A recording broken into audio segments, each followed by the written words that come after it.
সীমান্ত থেকে ৫ জনকে ফিরিয়ে নেয়া কোনোভাবেই প্রত্যাবাসন নয়, মত যুক্তরাষ্ট্রের। Because this family never entered Bangladesh, they have not technically been repatriated. শূন্য রেখা থেকে ফিরে যাওয়া পরিবারটি ছিল গুপ্তচর, বলছে রোহিঙ্গারা। ৫০০ যে এক পরিবার চলে গেছে, কিন্তু এটা কোনো ফর্মালের রিপ্যাট্রিয়েশন প্রসেস না। দণ্ডপ্রাপ্ত তারেক রহমানকে দেশে ফিরিয়ে এনে বিচারের মুখোমুখি করা হবে লন্ডনের প্রধানমন্ত্রী। বন্দি বিনিময় চুক্তি না থাকলেও কূটনৈতিক তৎপরতার মাধ্যমে আনা সম্ভব। স্থানীয় সরকার নির্বাচনে সেনা মোতায়েনের দাবি অযৌক্তিক, বললেন ওবায়দুল কাদের।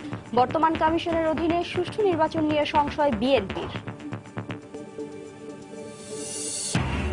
চট্টগ্রামে বেসরকারি ক্লিনিকে চিকিৎসাধীন নবজাতক বদলে মৃত শিশু দেওয়ার অভিযোগ, পুলিশের হস্তক্ষেপে মিলল জীবিত কন্যা শিশু। সরবরাহ স্বাভাবিক থাকায় স্থিতিশীল রয়েছে দেশের ভোগ্যপণ্যের বাজার।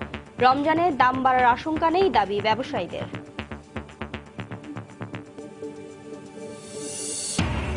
এবং ট্রেন দুর্ঘটনায় প্রতি বছর মারা যান প্রায় ৭৫০ মানুষ। আইন প্রয়োগের পাশাপাশি প্রয়োজন সচেতনতা, বলছে রেলওয়ে পুলিশ। মন্ত্রণালয়কে আন্তরিক হওয়ার আহ্বান।